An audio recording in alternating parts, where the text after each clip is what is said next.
Good evening. Hi, everyone. Hi, everyone.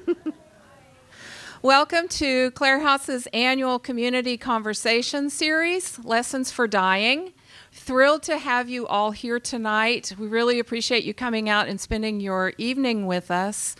I am Kelly Scott. I have the pleasure and the privilege of being the executive director at Clarehouse, where I have served for the past 20 years.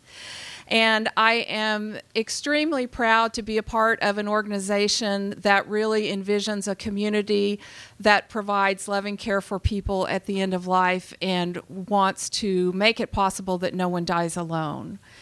I am joined tonight by my dear friend and colleague, Dr. Jennifer Clark.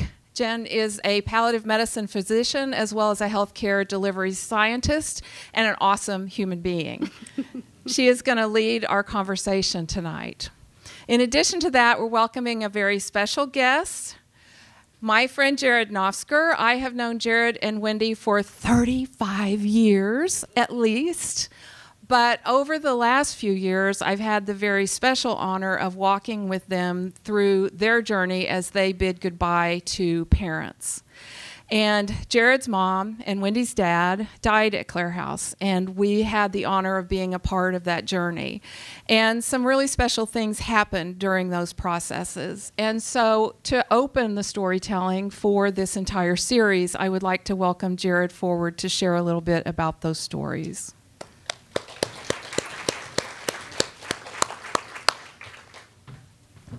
Hello, everyone. It's an honor to be with you this evening. For the last 17 years, I've taught human development at Oklahoma State University and teach freshmen. And even as we teach about the processes of life, biological, sociological, psychological, we even have a day where we talk about death and dying. And we keep it fairly basic, and I'm certainly no expert on the subject. I'm a generalist. But I'm familiar with the process. In fact, we talk about Clarehouse, and we show videos about Clarehouse. We've even had some of our interns placed at Clarehouse. So I'm familiar with the process. I'm familiar with the organization. I was completely unprepared, though, to be the son of a guest at Clarehouse and apply all of those theories and apply the process to myself.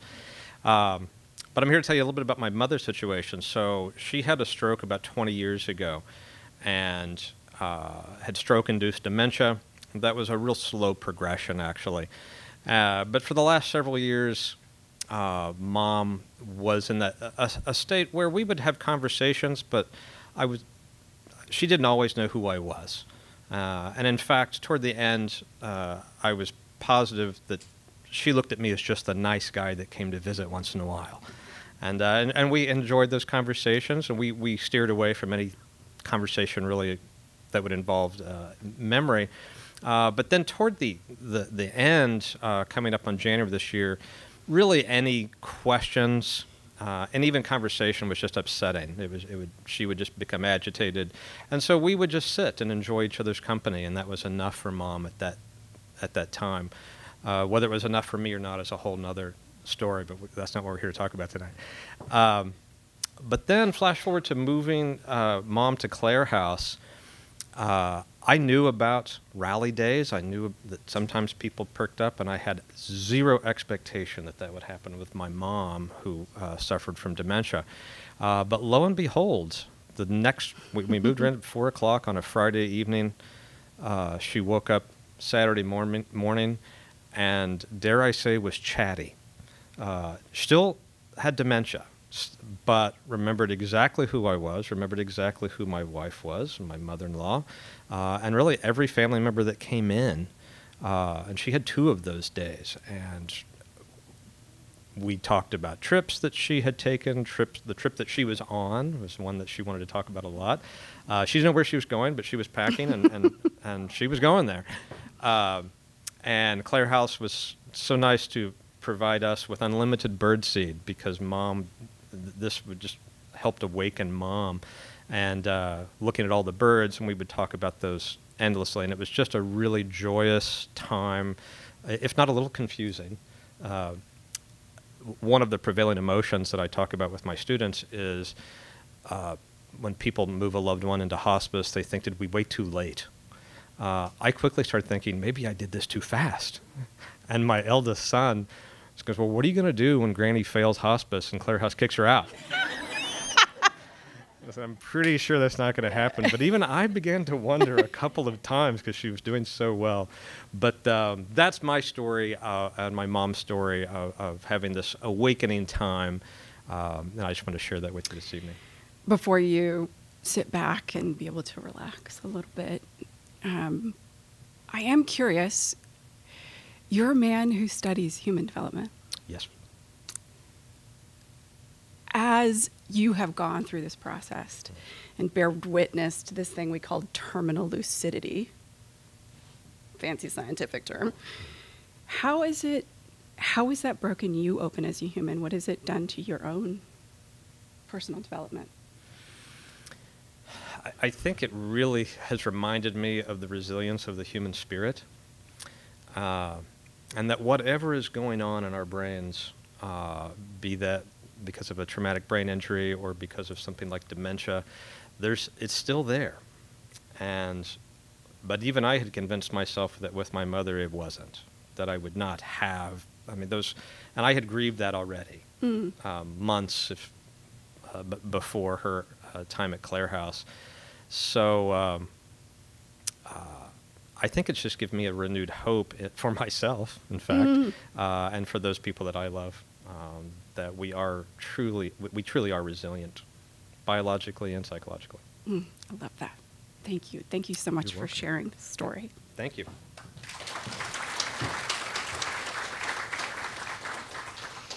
So welcome. We are thrilled that you're here with standing room only. But before we get into the depth and breadth of this new place we're in, we need to just pause and say thanks. Recognize the bravery and courage it takes for you to show up in a room, to get excited about talking about death. Because, gosh, 20 years ago, we couldn't even say the word, much less have a whole room dedicated to it. So with that, I'm going to completely embarrass my friend. Maybe. Is it on? Off? On. On. That would be good.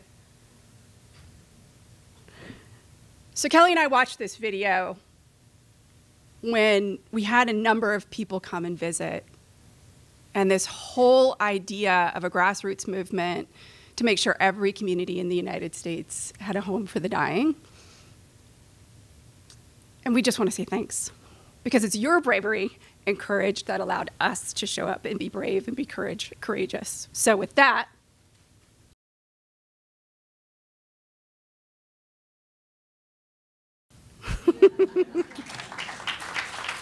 so many, many thanks for those many, many days where you felt ridiculed and downtrodden and told you were crazy, and you still stuck it out. And to all you first followers, thank you.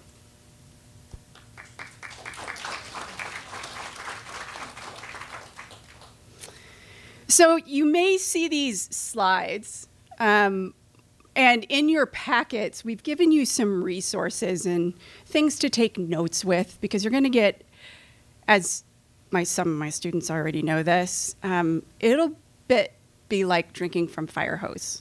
You're going to get a lot of information, and we're going to revisit things over time. But one of my favorite lyrics in the music that we've given you is from a song by Coldplay called Every Teardrop's a Waterfall. And whenever we find ourselves on the precipice of change, there's this lyric in this song that I'm always reminded of, is that I am caught in the gap between two trapeze. I'm sure some of you are like, oh, that's really cool. Is she going to do a flip next? I'm sure some of you are going, oh my God, is there a net, right? You know, all of the things that liminal space provides. And so every time we see a slide like this, that's just it's meant to have us pause meant to have us recognize that we're in a transition. Give us time to digest some of the information. So before we move on to really the nuts and bolts of this, I just want to take a deep breath. Get yourself as present as possible. If that means turning off your cell phone, that would be great.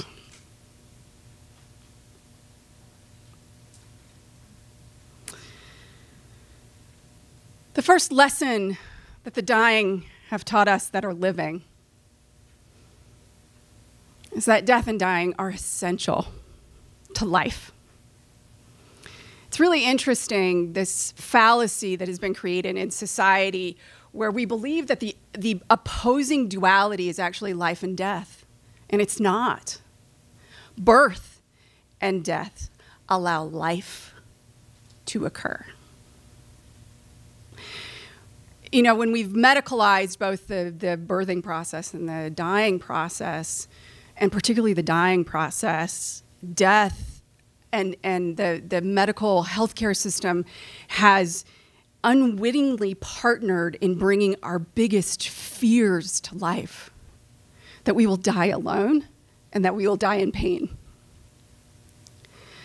What our work has done over the last 20 years has reminded us that dying belongs in the community. The reason why it belongs in the community is because dying is a process that we must do alone, but we don't have to be lonely in it. It is the community that holds that safe space for us, that gives us that extraordinary love so that we can be brave and courageous and leap into that gap of the unknown. If we as a community can really change the narrative around death and free it from its doubt, its judgment, its isolating, its shameful and fearful historical narrative, we may also be able to crack open our own selves and be freed of our own self-imprisoned suffering. So if there is one thing that I have been privileged to bear witness to at Clarehouse, is to remind me that dying has to be done in communities and in the places where we live.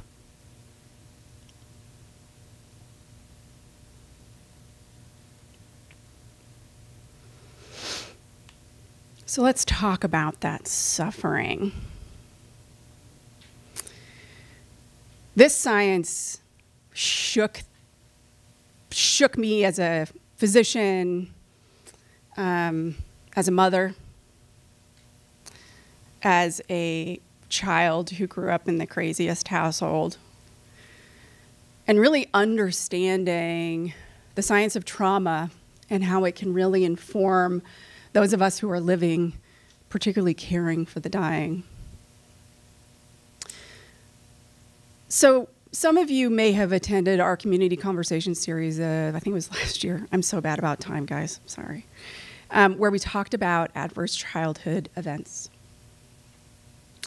That work that shows that kids who grow up exposed to overwhelming emotional experiences have a greater chance of developing chronic illness.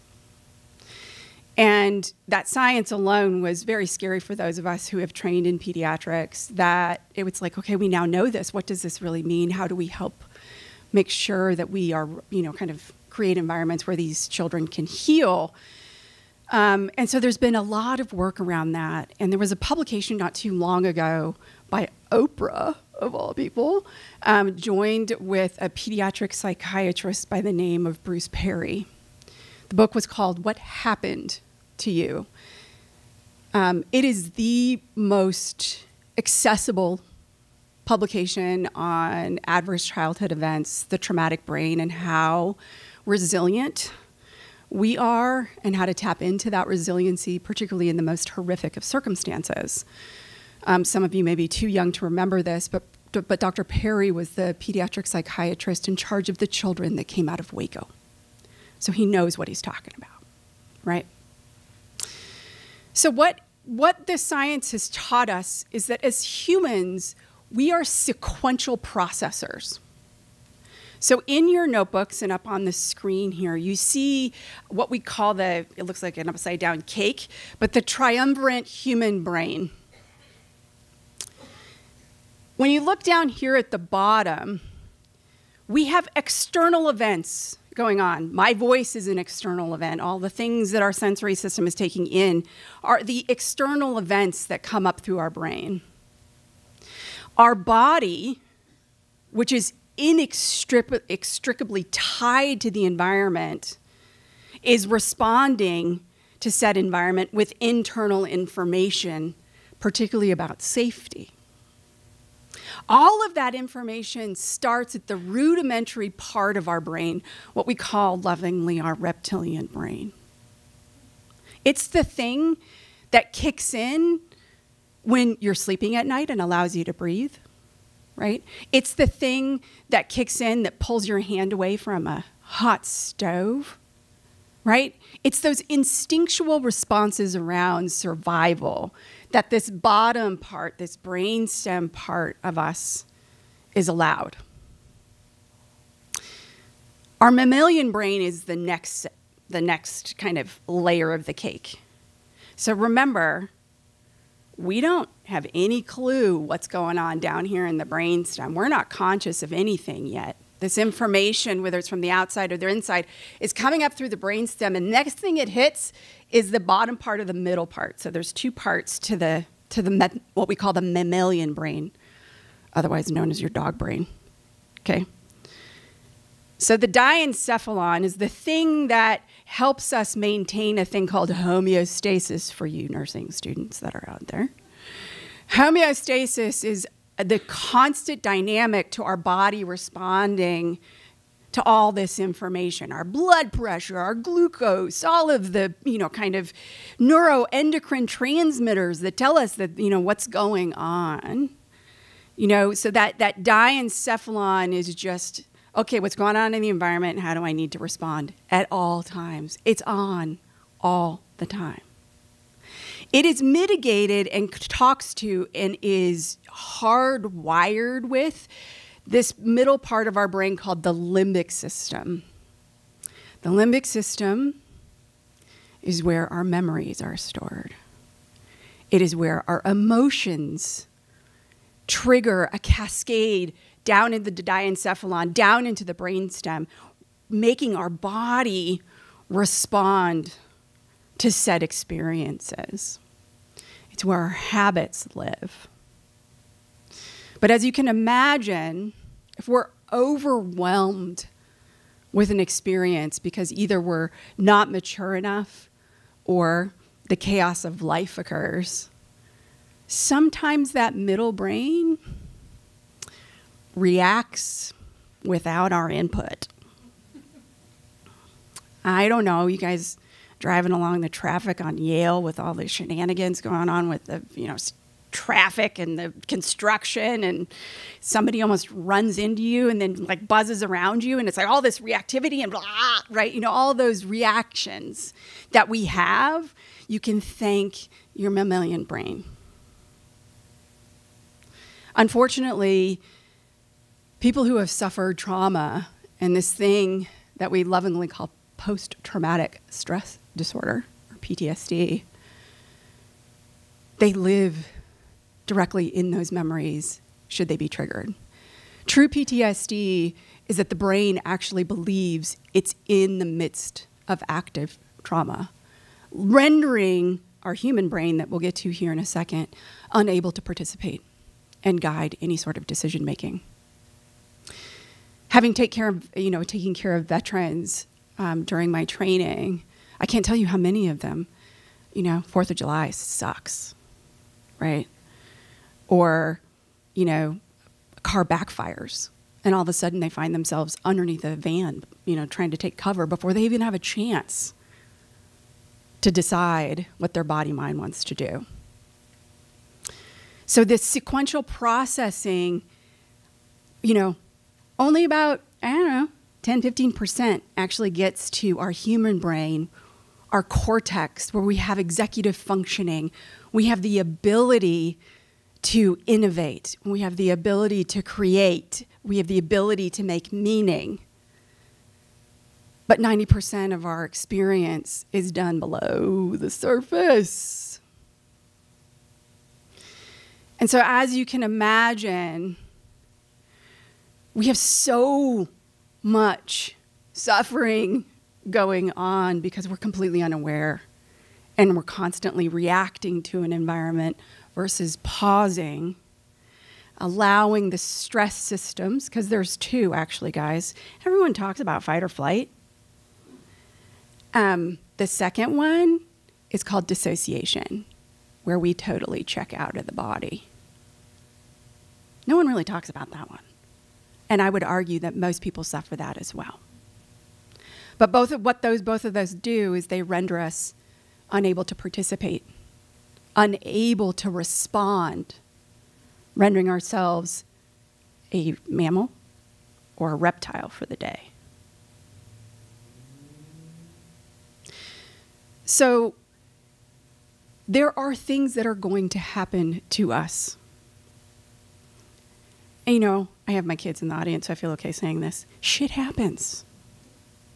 It's going to happen. We have no control over that. But we do have the opportunity to exercise this very unique human brain. We are Homo sapiens sapiens. We are the man who knows he knows. We are privileged to have a cortex. And learning to create the pause, I believe, is actually the mark of adulthood. The other being the ability to hold paradox, and we'll talk about that on night 2. But learning about that suffering is part of being a human. We're at the whims of the chaotic world that we have been privileged to be born into. But the wound of the second arrow, the stories that we tell ourselves, the narratives that we tell ourselves, the unnecessary suffering that goes with our primary suffering is a choice that we can all learn to make. This is better said by a famous man by the name of Stephen Colbert.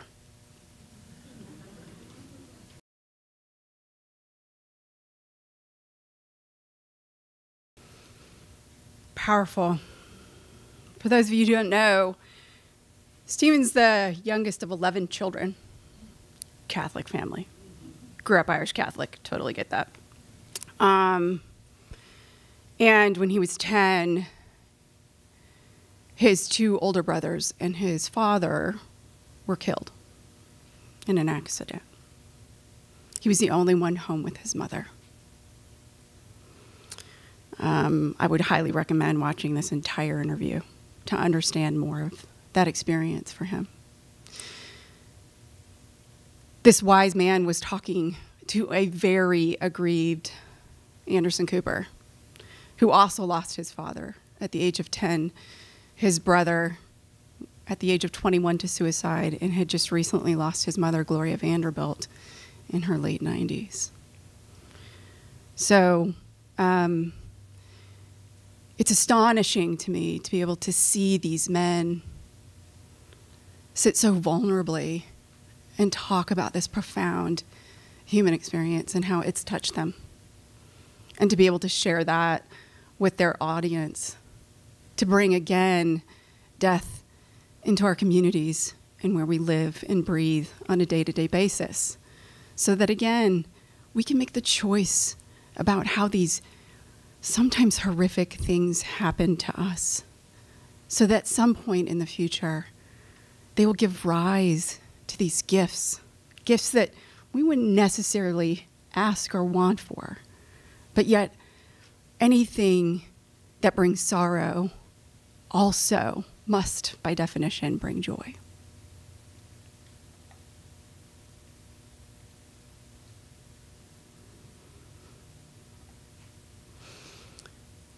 So your brain diagram that you guys have in your notebook or your handout, all of those things that are there, right? Everything your brainstem generates, your diencephalon and your favorite neurotransmitters like dopamine and serotonin and oxytocin and all of the things that are constantly in response to and creating environments of emotion, thoughts, feelings, sensations, and things like that, give rise to what we all call me, I, mine, or this idea of the sense of self. But I ask you, just sit for a second and tell me where that self actually is. It's a combination of things that begin and have a middle and an end. I mean, the same person that was out there at 6:15 having some charcuterie board and some water is not the same person that came into here. So where is this sense of self? Because it's interesting. It's this amalgamation of all these neurobiological experiences that we tend to call self, and it's the self that actually has the largest fear of death. So if this sense of self isn't who I am, then what am I? There has been a no greater time in medicine to break through our antiquated model of health. As some of you probably intimately know, the definition of health in our current medical system is the absence of disease. Guys, I was a chief medical officer of a large healthcare system. It has its role. But the system is built as a monolith to disease and pathology. It is essential to have disease and pathology as part of its anatomy. But as we are exploring what it means to not just rescue and recover, but to say, how do we flourish? And that we have more and more science looking at longevity and health span, and a lot more work moving into how do we live a full human life. And so we're starting to look at the outliers. And guess what, guys? Dying people are outliers. They tend to flourish, particularly if they're in an environment of safety and love. Other places we're starting to see the question of, if we're not this conglomeration of emotions and habits and histories and roles and things like that, then what are we? Contemplative practices, meditation and prayer are now being studied heavily with functional MRIs and trying to understand what is happening to the contemplative brain. The marriage between end-of-life care and the use of psychedelics is breaking through and understanding the science of consciousness. That there is a fundamental aspect to us that we can actually tap into. Create that pause and not only get access to our cortex, but actually create networks that bring all three parts of that together in an integrated, high-functioning, completely high level of consciousness and other way of living. When we put meditators into MRI machines and hook them up to the funky little caps with the wires coming off of their head, those are called EEGs, right? So basically we're testing the electricity in the brain just like we do with the heart. And these are tracings based on the various activities that happen in a human life, right? You can map them to the brain, okay? So you guys can see down here, deltas when we're in deep sleep, right? Ideally, if we're in deep sleep, because a lot of people aren't getting there. Okay, total side note, number one doctorly advice to longevity and brain health particularly, get some sleep. Okay, delta, deep sleep. Theta is typically where most people fall into deep relaxation when, kind of they're listening to music or with guided meditations and things like that. We have some of that with alpha, the next one up, when we're internally aware. So if we're kind of not daydreaming, but internally turned inward and kind of checking out that internal information that's kind of coming up. This is where people who are, further along in their meditation practices end up kind of being, particularly in what we call allowing practices, or for those of you who do meditation, vipassana. Beta, though, and gamma are really interesting. Okay, so let's go top beta, where most of us live all the time. Right? Oh my God. Constantly provide, that total tracing totally represents how we're constantly dealing with the bombardment of sensory information coming in at all times. It's crazy when you see that. You're just like, oh yeah, that's exactly how I feel right now. Right? But it's the side effect of having of this cortex, right? We have this gorgeous thing that allows us to imagine and create, right? Problem solving.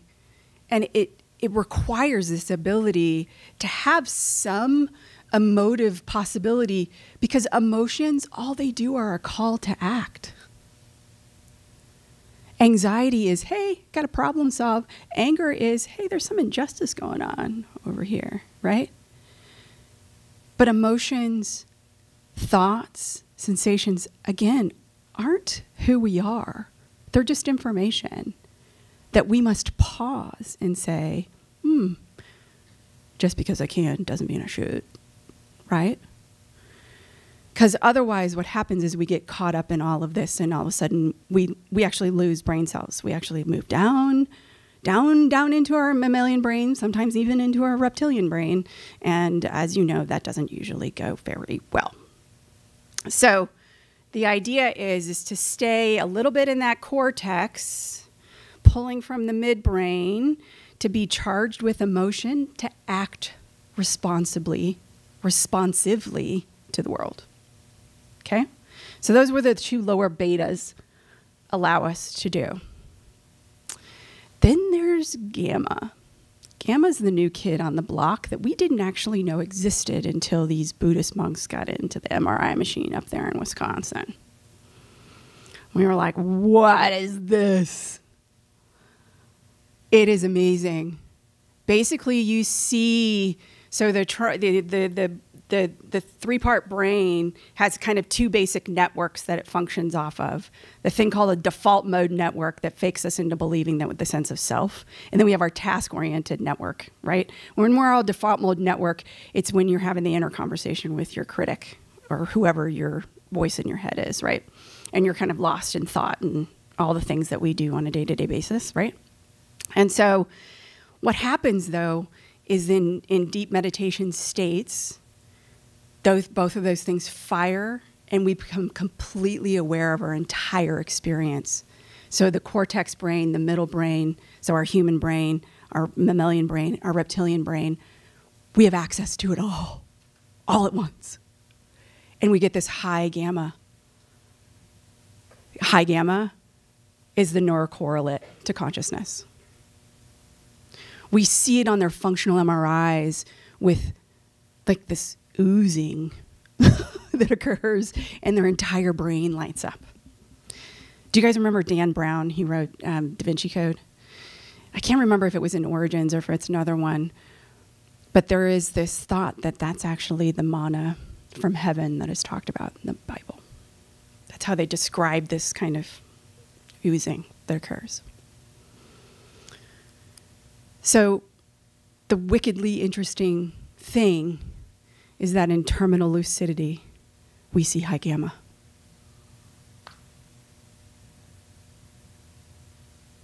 How freaking cool is that? Right?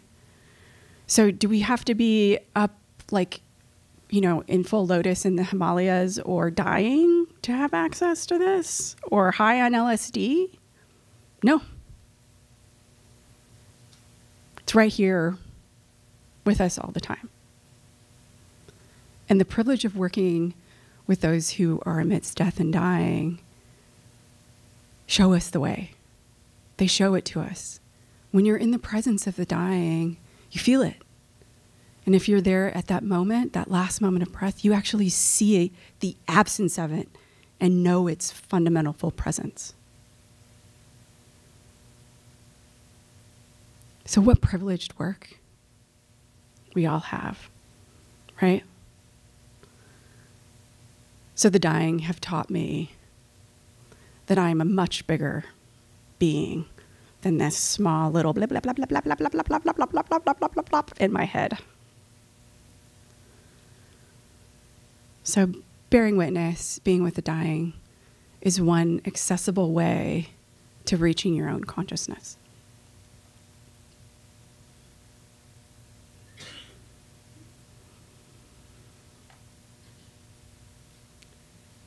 The reason why it's so accessible is that death and dying are absolutely profoundly universal.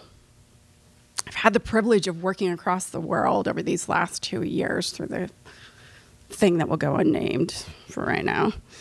And no matter what culture, religion, philosophy, gender, orientation, all the things that make us othered from everyone else,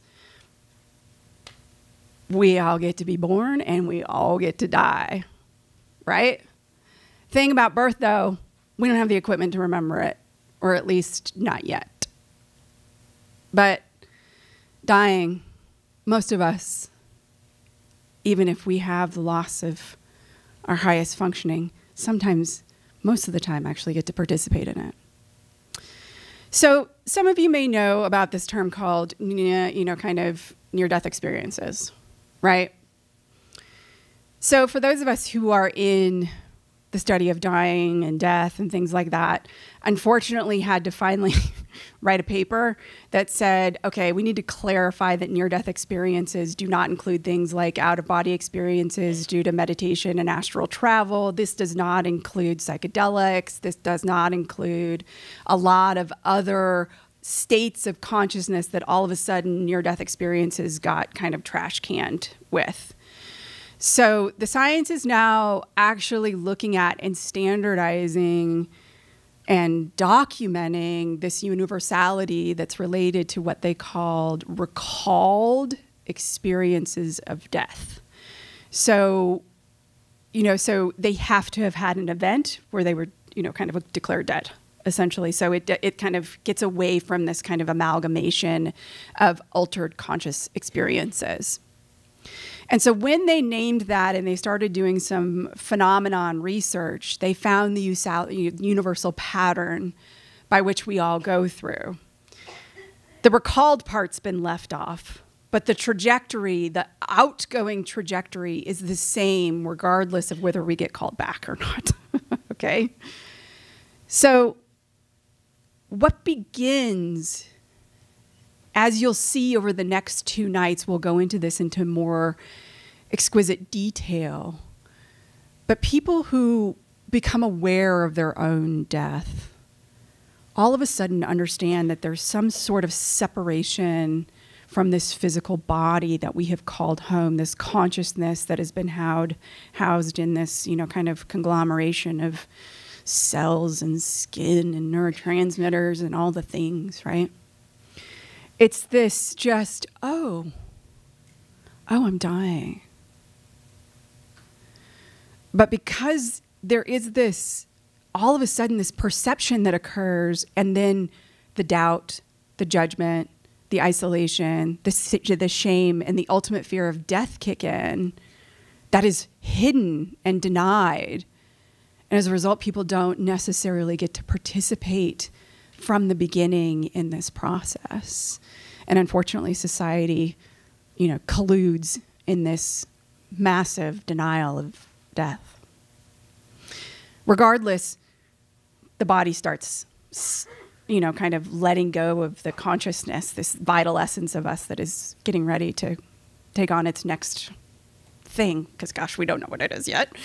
And so as a result of that, there is this restlessness and themes of what we call the final gifts. And we'll talk about that in a second. You'll actually hear directly from the nurses that are able to describe this, that whatever the person's historical narrative has been, they often talk about traveling and going to this destination, whether it's the golf course in heaven, or we had a librarian the other day who was talking about going, kind of the midnight library. Some people are like, where's my passport? Where are my sandals? Can I have my keys? And we're like, where are you going? I don't know, but I really need them. It's this urgency, and it causes sometimes like anxious restlessness. It's just like, oh my God, you know what it's like when you're like ready to go on a trip. You're just like, oh my God, I gotta get all the things, and I'm so excited. Can you imagine? Right? All of the potential is there. And so it's this call. It's like, oh, that's what this is. And I'm being called to go to someplace new. And then this beautiful thing, or what we call the terrible sublime, that we'll talk a lot about on night 2, starts occurring, which is the third part. As someone is getting prepared to travel to whatever it is you believe is the next thing, or finish this thing, whatever you want to talk about it, but there's the next stage is coming. Some change, some gap between the two trapeze is coming, right? And it's like they're going through the checklist of their life. They start remembering things that they had never recalled for years. It was hilarious. Some of you may, if I say the word, named Franny, for those of us who are at the house. She's a hilarious lady. One night we walked in and she was sitting there. Like, Franny, what are you doing? She's like, practicing. Just hilarious, totally participating in this process.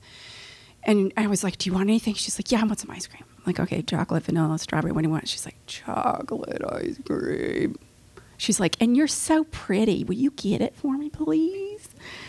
And, and she sat down and she recalled a memory of being 5 years old with her 6 siblings sitting out in the backyard with her mother, so much so that I felt completely and utterly bathed in that childhood bliss of an ice cream on a hot Sunday afternoon in Oklahoma, right? And so they go through these memories, but unfortunately, we have this brain that we haven't quite used yet, learned to use on all cylinders yet. And unfortunately, we visit not only those emotionally joyful experiences, but those unprocessed, terrifying experiences that we have throughout our lives. The Native Americans give this gorgeous story of what we call terminal lucidity, or the pre-death rally, or this vitality surge, is that they believe that we leave shards of ourselves, of our spirit, in our past. And it's our responsibility through our lives and in the moments prior to death to go gather all of those shards. And when all the shards are gathered and the spirit is whole, it lifts into this high energy state and is able to then release from the body. It is through this life review, the real tying of the affairs, the paying the piper, all the euphemisms that we have for this experience. No matter how hard, no matter how beautiful, how joyful, how difficult, it's necessary for us to go gather our parts of our spirit, wherever they may be, in order to bring us whole, back to wholeness. Because there is this experience of being called home again, and it's like, I am ready. I've had the privilege, I can count them all on one hand, when high-level humans, people who have figured out how to handle this brain, say, thank you, and I'm ready. They wink, and they're gone. So know that this is a powerful, powerful, powerful experience that we have all access to. We gotta unhouse it and free it from its taboo, bring it back into our lives. So we're gonna listen a little bit to this experience directly from the nurses who have brought this into the literature, have taught us how universal this experience is and how to help people through it.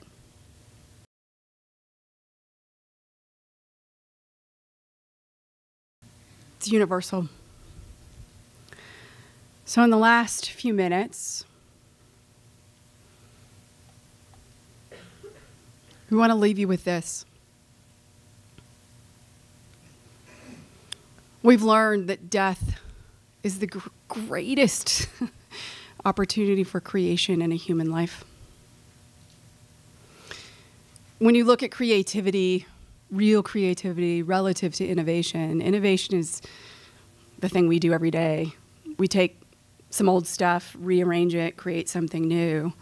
But it's a rare, rare thing that we get to see brand new creativity. We're talking things like the discovery of fire, language, writing, math.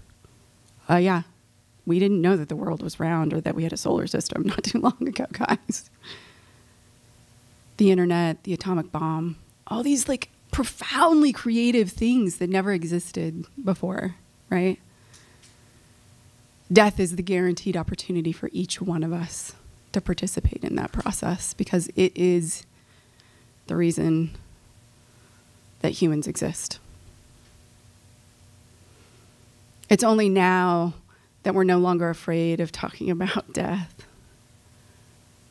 that we can actually bring it into the light and talk about the profound transformative opportunities, not only for those living through the dying, but those of us who have the privilege of being around them. As a kid who grew up with artistic family and parents and things like that, I was always kind of surrounded by some lovely thoughts and someone always singing. And my grandfather was hilarious. And whenever I got into my small mind, he would sing this song. And so my hope is for you is to always remember this, that we have so much power, there's so much potential, only if you access your imagination for creativity.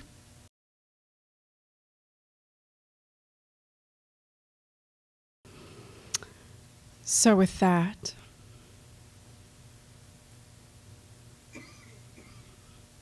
we enter into a liminal space. Any questions, comments are welcome. Yes, and I'm sorry, we don't have microphones, so you'll have to kind of project and I'll repeat.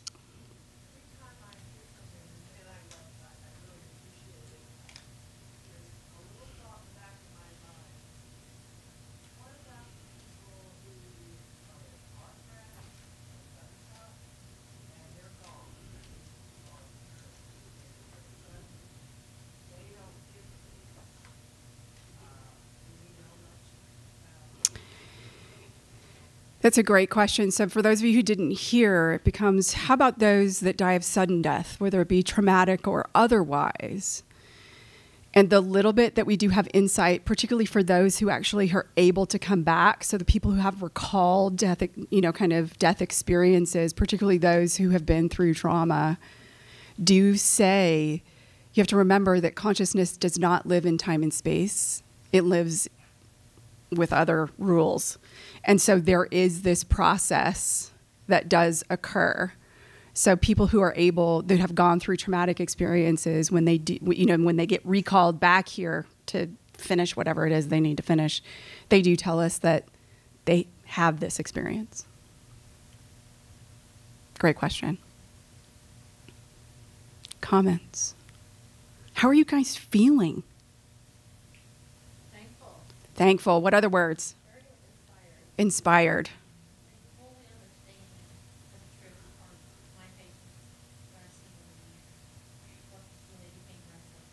Yeah.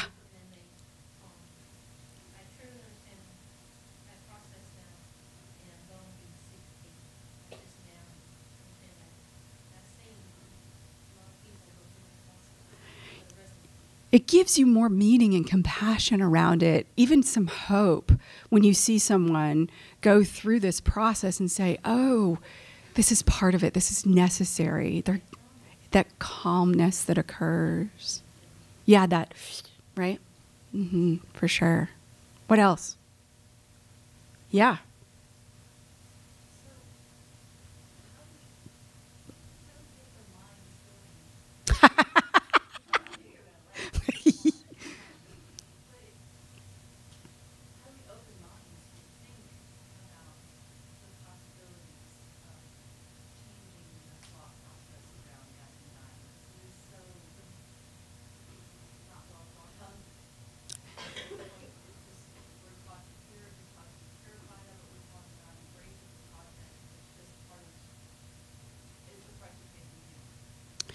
Yeah, it's a great question. So that for those of you who didn't hear that, it's like, how do we convince everybody this is great stuff, right? How do we go about continuing to undo the taboo that has been around for generations, right?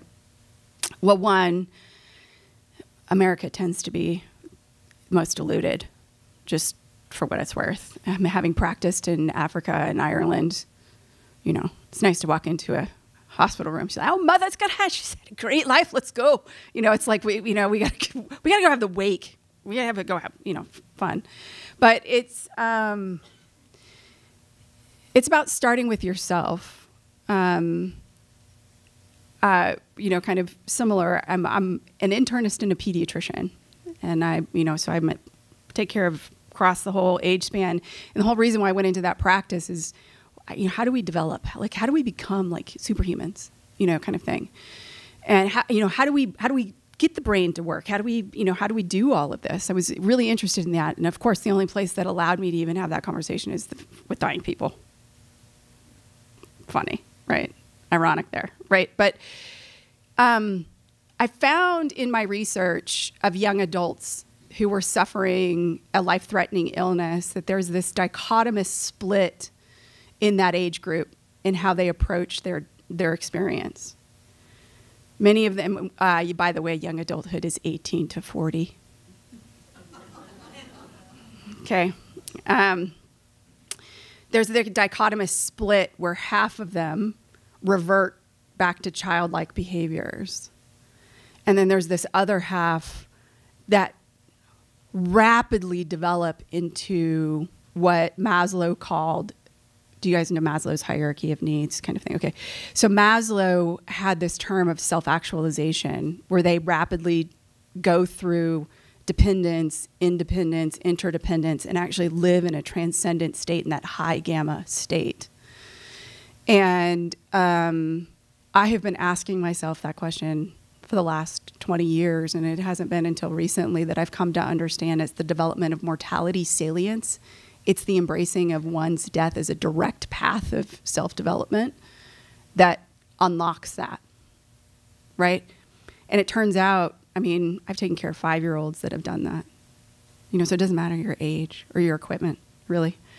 And so, facing death as a direct path is one way. So mortality salience. So just asking a question, have you thought about your death? Kind of thing, right? Not everybody's ready, right? So that's why you find a community like this to be in, to support you, right? And it's one conversation at a time, right? One opportunity at a time. If you have someone that you know is in the hospital and is suffering, go be the one to extend compassion. You'd be shocked. The smallest acts, the smallest of changes of words can have profound rippling impact, right? So be the first answer or the first follower is basically what it boils down to at every opportunity that you can. Yeah. And oh, hey, by the way, this is a pitch for night 2 and night 3. You get to experience mortality salience directly. So, yeah. I'm kind of stuck on that slide that said suffering is a choice. Yes. Was meant to kind of poke at you. And I feel like the content that you spoke of said that suffering is inevitable, but not that it was a choice. So, yeah, great question. For those who didn't hear it, we did that on purpose to kind of like invoke this, right? Suffering is a choice that kind of pokes at people, right? Is it really? It's a problem of language, is what it boils down to, is that we glom suffering all together, right? There is the suffering of just being human, of like, we don't have control over the natural forces of this world. we don't have control over millennia of things that are happening that allow a car crash to occur, or, all the things that happen to us, right? What I was referring to is the quality of your response and the wound of what we call the second arrow, which is our suffering of the suffering. That's where we have the choice, right? So what Stephen Colbert just articulated beautifully, he's like, this is the worst thing that's ever happened to me. It's an event, though, with no preference, no nothing. It's an event, right? It's not until we tell the story that it's a horrific story that he lost his father at 10, and that, his mom became a basket case, and he basically had to take care of his mom for 20 years. All the story that he would share with you about the suffering of his suffering. And it wasn't until he had that realization that he, got to make a choice about what this actually looked like and felt like within his life. Because it's a lot easier to rest back in the unfortunate thing, the flip side of flourishing is learned helplessness, that we basically get cast along in this lifetime from chaotic event to chaotic event to chaotic event and don't participate. And so that's what that really is talking about, is fully participating and using suffering as a guiding light in your life around mortality salience. Yeah.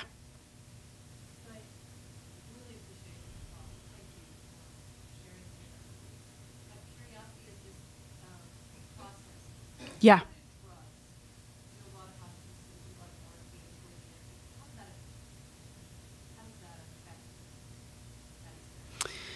Yeah, so next week we will talk about the other taboo and the other taboo of our society, which is the understanding and the use of pain and its forms of suffering.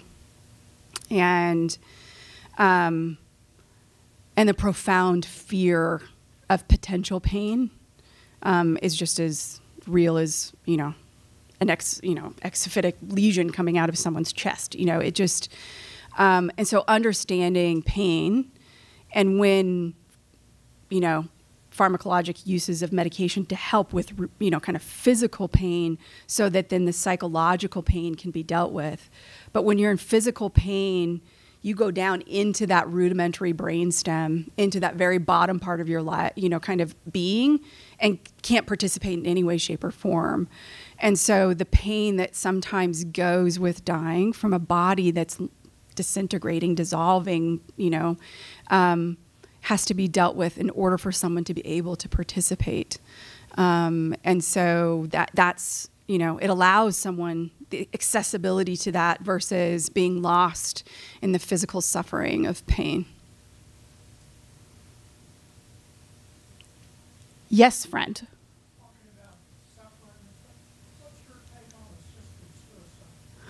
Wow, big question. So one, we call it medical aid in dying, because it's legalized in a number of states in the United States and many countries across the world. It's easy for me right now. I don't have to make that decision because it's not legal in Oklahoma. I fundamentally believe that when people are given the safety and security and loving environment so they don't feel alone or lonely in their dying process, they often don't exercise that right. And so many of the states require a palliative care consult to talk through that. They also have psychiatrists involved to make sure that there's no underlying depression that is driving that. So it's a carefully done process. but the relief of the need for control, just having the option and being able to know that relieves people of suffering. But it's interesting, a very small percentage of people actually go through with the process. It's funny, the number one reason for asking for medical aid in dying. Any insights? Not wanting to be a burden. Pain's too great. It is the loss of your bowels and bladder. It is incontinence and the loss of dignity. That is the number one reason. So if we can help someone maintain their dignity, why would they waste the opportunity of a lifetime? Other questions?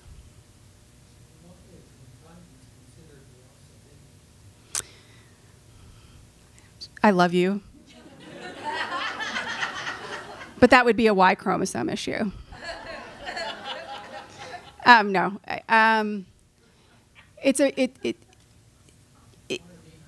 It is, but a lot of people have there's a lot of shame involved in that. Thinking about how we learn how to toilet and all of the sexual kind of difficulty we grow up with. There's a lot of shame, deep, deep shame. And Brene Brown is amazing. If you guys, I'm a huge fan. She talks about guilt, which is I've done something bad, but shame is I fundamentally believe I'm bad or not good or whatever. And so bowels and bladder often represent the physical manifestation of our own shame. And so as a result, people lose dignity. Animals feel that.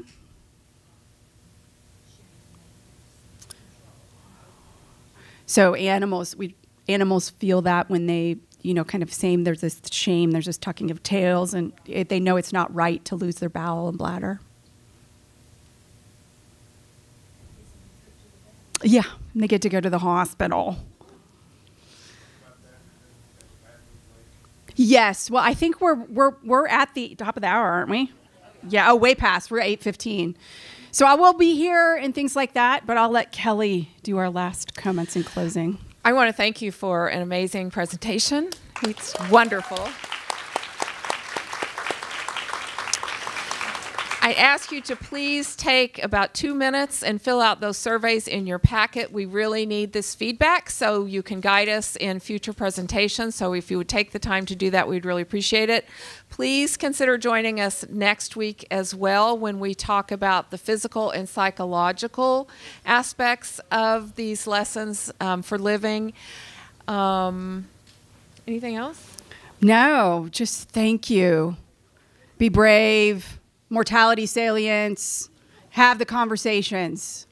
And we'll see you guys next week. Be safe going home.